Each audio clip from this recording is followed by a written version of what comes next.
Run! Go! Go!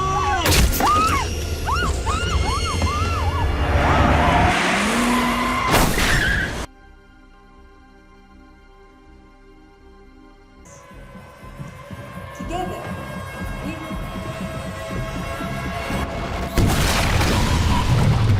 we David, please do as we say. No. Keep walking. Bonjour à tous. Le film commence avec David qui rentre chez lui avec ses fils dans le train après avoir rendu visite à sa mère et à la grand-mère de ses enfants. David remarque un mouvement étrange dans le train et soudain, David trouve l'agent de sécurité du train qui essaie de fouiller partout dans le train. David demande à une femme assise à côté de lui de s'occuper de ses enfants jusqu'à son retour et après cela, David va voir l'agent de sécurité et lui dit qu'il est policier, puis l'interroge sur tout ce qui se passe d'étrange dans le train. L'agent de sécurité lui dit qu'elle a un rapport disant que quelqu'un va faire sauter le train dès son arrivée à Londres et qu'elle ne sait pas encore comment gérer la situation. Elle lui dit aussi que la police les attend à un poste avant la gare de Londres. David lui dit qu'il va l'aider à trouver la personne recherchée, puis commence à le chercher et finit par le trouver dans la salle de bain et le sujet de l'attentat passe paisiblement. Le lendemain, la directrice de David l'appelle et lui demande de venir à son bureau où, après son arrivée, elle lui dit qu'elle a entendu parler de l'acte héroïque qu'il a fait dans le train et a donc décidé de l'embaucher comme garde du corps pour Lady Julia, le ministre de l'Intérieur. La directrice dit à David que le ministre a également entendu parler de son travail héroïque et a donc ordonné sa promotion, alors David la remercie de sa grande confiance en lui demande la permission et part. Le lendemain, David se rend à son nouvel emploi avec Julia au ministère de l'Intérieur et commence à sécuriser partout où Julia va jusqu'à ce qu'elle termine son travail et rentre chez elle. David essaie de sécuriser chaque endroit de la maison pour s'assurer qu'il n'y a aucun danger auquel Julia pourrait être exposée, puis il voit l'arrivée de son amant, alors David décide de les laisser tranquilles et s'en va.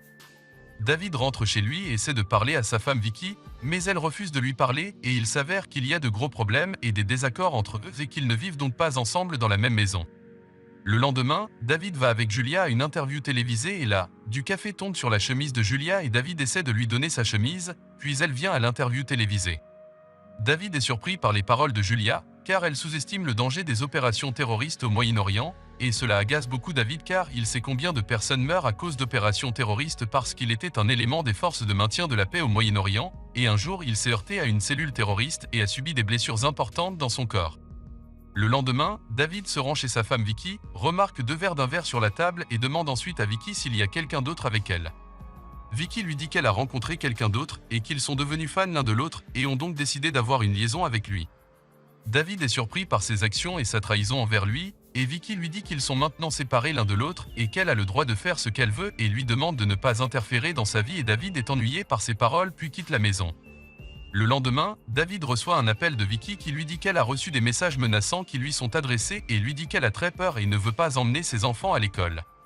David lui demande d'être rassuré car ce n'est pas la première fois que des lettres de menaces parviennent à une personnalité importante du pays, et il lui dit aussi qu'il est occupé et lui raccroche au nez. Après cela, David arrive à Julia au quartier général de surveillance du ministère, où il a trouvé une réunion de tous les dirigeants parce qu'ils ont repéré une voiture contenant des explosifs et ont découvert qu'il y avait un grand attentat à la bombe visant une école et après de longues recherches, ils ont pu localiser la voiture. Les forces de police essaient de surveiller la voiture jusqu'à ce qu'elle trouve le bon moment et entourent la voiture pour essayer de l'arrêter, mais la personne au volant de la voiture refuse de s'arrêter, puis elle lui tire dessus jusqu'à ce qu'il s'arrête. La police pense que l'homme est mort mais il est toujours en vie et soudain, la voiture explose alors qu'elle se trouve à côté de l'école et cette explosion provoque des blessures importantes dans les rangs de la police qui se trouvaient autour de la voiture et heureusement, il n'y a pas de blessés à l'école. Après la tragédie, Julia dit à David que ses enfants étudient à l'école qui a été bombardée, alors elle a peur que ses enfants soient ciblés et David a aussi peur parce que ses enfants sont aussi en danger. Après cela, David reçoit un appel du chef de la police et lui demande de se présenter immédiatement à son bureau et à son arrivée, le chef de la police décide de le licencier de son travail de garde de la ministre Julia et lui ordonne de retourner travailler au bureau d'enquête afin de ne pas présenter de danger pour la vie de Julia. Quand Julia apprend la nouvelle, elle est également très contrariée et dit que David est l'officier le plus intelligent qui ait travaillé avec elle et demande au chef de police de le remettre au travail avec elle et en effet, David retourne au travail avec Julia à nouveau. Un jour, Julia sort avec son petit ami et elle est agacée de lui parce qu'il ne se soucie pas beaucoup d'elle et souvent. Il lui parle quand il veut utiliser son pouvoir pour l'aider à résoudre ses problèmes et cette exploitation la dérange beaucoup et puis elle décide de rompre avec lui. À la maison, Julia dit à David qu'elle a faim et lui demande de manger avec elle, puis les deux s'assoient ensemble à la table à manger et Julia demande à David s'il a un lien de parenté.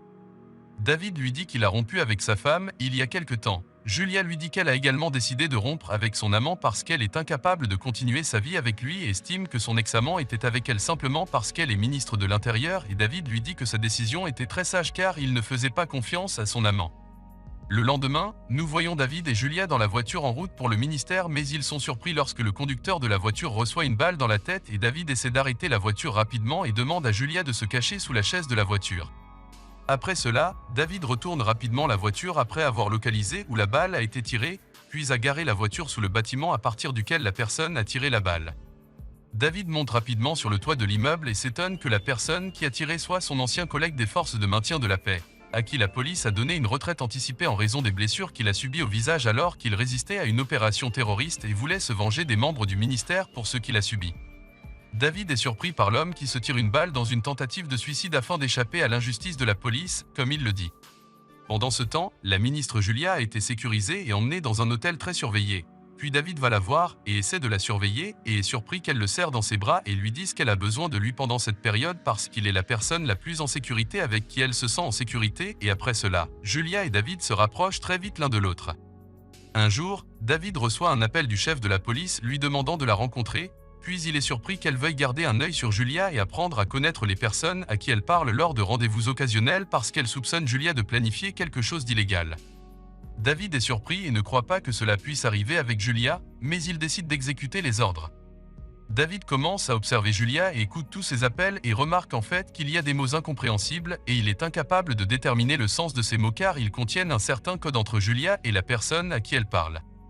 Un jour, David voit quelqu'un sortir de la chambre de Julia et lui demande son identité, et cette personne lui dit qu'il s'appelle Richard, et est entré dans la chambre à la demande de Julia, puis s'en va. David est très inquiet et décide de profiter de sa relation avec Julia et essaie de dormir chez elle pour pouvoir fouiller sa chambre pendant qu'elle dort. Le plan se déroule exactement comme prévu car David accède à la tablette de Julia et y trouve un fichier verrouillé qu'il n'a pas pu ouvrir. David se rend chez le chef de la police et tente de l'informer de ses découvertes. Elle lui demande de découvrir à tout prix ce qu'il y a dans le dossier et demande à David d'agir, qui semble confus et ne sait pas comment il va ouvrir le dossier sans éveiller l'attention de Julia. Le lendemain, David est surpris par un appel de Julia où elle aimerait le rencontrer à l'extérieur du bureau et lui demande d'aller chez elle sans surveillance. David va la voir et Julia l'emmène chez le Premier ministre, lui demande de l'attendre dans la voiture et lui dit qu'elle sait qu'il doute d'elle, mais elle fait tout pour le bien du pays, puis le quitte et entre dans la maison. Le lendemain matin, David emmène Julia à une conférence de presse et sur le chemin, David voit de grandes manifestations dans la rue exigeant un changement de service de police en raison des nombreuses explosions qui se sont produites récemment. Julia entre dans la conférence et commence à prononcer son discours, mais David sent que quelque chose d'étrange se passe autour de l'endroit et soudain, David voit quelqu'un essayer d'entrer dans la salle, puis court en direction de Julia et soudain, tout l'endroit explose et quand David se réveille, il constate que tout l'endroit est détruit, puis il essaie de chercher Julia mais la trouve évanouie. Les ambulanciers arrivent et tentent de transporter tous les blessés et Julia est toujours en vie, mais elle est dans un état très grave et est emmenée à l'hôpital pour lui sauver la vie. Pendant ce temps, tous les journaux et chaînes de télévision parlent du sujet et demandent à la police de savoir comment l'endroit a explosé malgré toutes les mesures de sécurité autour de l'endroit. David récupère et sort de l'hôpital, puis la police l'appelle pour enquêter sur l'incident et lui dire que la personne qui a causé l'explosion est un employé du ministère de l'Intérieur nommé Zahir, pas la personne qui est entrée dans le hall et soudain, David voit une photo de Zahir prise à travers des caméras de surveillance. Les officiers sont surpris par l'absence de doute de David sur le fait que Zahir pouvait planifier de tels attentats, et David leur dit qu'il n'imaginait pas que Zahir pouvait le faire, d'autant plus qu'il était proche du ministre tout le temps. Un enquêteur demande à David s'il y a quelque chose qu'il leur cache, et il lui dit qu'il ne cache rien qui pourrait causer la perte du droit de Julia et du droit de toutes les personnes présentes à la conférence pendant l'attentat. Puis l'enquêteur l'autorise à partir mais lui demande d'aller ailleurs au lieu de chez lui car la police perquisitionne sa maison en ce moment et David, à son tour, se rend chez sa femme Vicky. Le lendemain, le chef du gouvernement du pays sort avec une déclaration officielle annonçant la mort de Julia et dit que le gouvernement ne se contentera pas du silence et vengera la mort de Julia. David est très triste car il a vraiment commencé à tomber amoureux de Julia et décide donc de chercher lui-même son assassin. Pendant ce temps, l'enquête a atteint la vidéo dans laquelle Zahir est montré en train de prendre un sac de l'ancien petit ami de Julia nommé Rob une heure avant lors de la conférence au cours de laquelle l'attentat a eu lieu. Le lendemain, la police convoque Rob pour l'interroger et l'interroge sur sa relation avec Zahir. Rob dit que Zahir n'était que son collègue et qu'il n'y a aucune relation personnelle entre eux, mais l'enquêteur lui montre la photo qui le rassemble avec Zahir et lui demande ce qu'il y avait dans le sac qui était avec lui quand il l'a donné à Zahir. Rob lui dit que le sac contenait la lettre de la ministre Julia, puis l'enquêteur est surpris par l'importance de la lettre au point de la mettre dans un sac et lui dit que la lettre ne devrait être vue par personne. L'avocat de Rob intervient et dit que Rob doit quitter les lieux parce que la police n'a aucune preuve qui lui donne le droit de le détenir et que la police, à son tour, l'autorise à partir. Pendant ce temps, David est à la maison avec Vicky, qui lui dit qu'il devrait prendre des vacances pendant cette période afin de se détendre un peu après tout ce qui s'est passé avec lui. David lui dit qu'il n'a pas le temps de se reposer et qu'il voit des gens mourir devant lui et qu'il va donc retourner au travail. Le lendemain, David se rend à l'hôtel où la conférence a été préparée avant l'explosion et là, David passe en revue les caméras de surveillance situées dans les couloirs et découvre qu'il manque une partie des enregistrements des caméras de surveillance et se rend compte qu'il ne parviendra pas à la vérité facilement. Le lendemain, David se rend au quartier général de l'enquête et tente d'enquêter sur Nadia lui-même et lui demande si elle connaît la personne qui a placé les explosifs avec elle dans le train. Elle lui dit qu'elle n'a aucune idée de la personne qui l'a placé mais elle sait que son mari prenait les explosifs d'une certaine personne mais elle ne connaît pas son nom et sa forme. David la remercie et termine l'enquête avec elle et après cela, David dit à l'enquêteur en chef qu'il aimerait participer pleinement à l'enquête mais elle refuse sa demande et lui dit que son état neurologique et psychologique ne lui permet pas de participer mais cela n'arrête pas David qui décide de faire de son mieux pour arriver à la vérité. David pense à tout ce qui pourrait le conduire à des informations utiles, puis se souvient qu'il a vu une personne nommée Richard avec la ministre avant sa mort, puis appelle l'inspecteur de police Lois, lui demandant de l'aider à fournir un peintre pour peindre Richard. Le détective de police répond à la demande de David et fournit un peintre pour dessiner un portrait approximatif de Richard, et après cela, David se rend à nouveau chez Nadia pour qu'elle voie le portrait de Richard.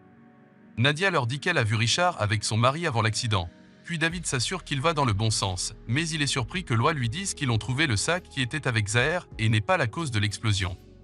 David est très inquiet quand il apprend la nouvelle car il va exclure Rob, l'amant de Julia, de l'affaire mais décide de continuer son chemin. David se rend à l'hôpital où se trouvait Julia et demande à l'infirmière en chef si les affaires de Julia sont toujours à l'hôpital et elle lui répond en disant que Mike, le député et l'ex-mari de Julia sont venus à l'hôpital et ont pris tout ce qui appartenait à Julia. David va voir Mike et lui dit qu'il sait que c'est lui qui a pris les affaires de Julia à l'hôpital et lui dit également que la tablette qui était avec Julia contient de grands secrets et promet qu'il essaiera de savoir exactement ce qu'il prévoit. Après cela, David va voir le chef du département des enquêtes et lui dit ses conclusions et soupçonne que l'ex-mari de Julia, Mike, et le reste des membres du gouvernement ont planifié la mort de Julia parce qu'elle a eu une liaison avec eux avant sa mort et le chef lui dit qu'elle enquêtera sur l'affaire elle-même. Pendant ce temps, Mike rencontre le chef du gouvernement et lui dit que David a tout découvert à leur sujet et lui demande d'agir rapidement. Dans la scène suivante, David n'est pas prêt à attendre les enquêtes alors il décide d'aller à nouveau voir Rob parce qu'il sait tout sur Julia, où David lui dit qu'il doit avouer tout ce qu'il sait sur la mort de Julia et sur les plans du Premier ministre et du reste des membres car s'il n'admet pas la vérité, il mourra. Rob a peur et décide alors d'aller au service d'enquête et d'avouer tout ce qu'il sait où il dit que le chef du gouvernement voulait se débarrasser de Julia parce qu'il savait qu'elle envisageait d'obtenir le poste de chef du gouvernement et puis il leur dit aussi qu'il ne savait pas que le chef du gouvernement envisageait de tuer Julia car il savait seulement qu'il envisageait de discréditer Julia afin de ne pas devenir le chef du gouvernement. Après avoir entendu la déclaration de Rob, le chef du département des enquêtes décide d'exclure complètement David de l'enquête car l'affaire est devenue plus importante que prévu et rien ne devrait mal tourner, même un petit. Pendant ce temps, David est assis dans un café et rencontre accidentellement une femme nommée Samia, qui travaillait avec Julia. Samia propose de dîner avec David, et David accepte, puis lui donne son numéro de téléphone et lui dit qu'il attend qu'elle l'appelle pour planifier une réunion, puis elle quitte le café. Quand David retourne au travail, il découvre qu'il a été suspendu du travail car il lui donne congé contre sa volonté et David décide alors de travailler seul. David va fouiller la maison de Julia et là, il a accès à la tablette contenant les informations qu'il a vues auparavant et il s'avère que Julia n'a pas emmené la tablette avec elle à la conférence. David décide de cacher la tablette dans un endroit où personne ne peut y accéder afin de l'utiliser à temps et après cela, il va à la rencontre de Samia pour savoir exactement ce qu'elle veut de lui mais il semble que Samia essaie de le piéger parce qu'elle travaille avec Richard. Samia et le reste des hommes de Richard forcent David à porter une ceinture pleine d'explosifs et ensuite, il le laisse sortir dans la rue avec une ceinture d'explosifs après avoir informé la police que c'était lui qui avait prévu de tuer Julia. La police commence à chercher David partout et publie ses photos dans tous les services de police et demande aux gens de le signaler dès qu'ils le voient. Pendant ce temps, David essaie de joindre la police pour leur demander de l'aider à enlever la ceinture qu'il porte avant l'explosion après s'être couvert pour que personne ne voie la ceinture explosive. David appelle la police depuis le téléphone d'une femme dans la rue, mais après avoir raccroché, la police appelle à nouveau la femme et lui demande de s'éloigner rapidement de David. David dit qu'il n'a pas porté la ceinture d'explosifs par lui-même et il leur dit que Richard est considéré comme l'un des dirigeants les plus éminents du ministère de l'Intérieur et que son vrai nom est Arthur, et il leur demande d'éteindre toutes les transmissions radio parce que Richard est sûr de les entendre. La police éteint la radio et après cela, ils essaient d'aller avec David à l'endroit où il cache la tablette, puis l'expert en explosifs aide David à retirer la ceinture d'explosifs.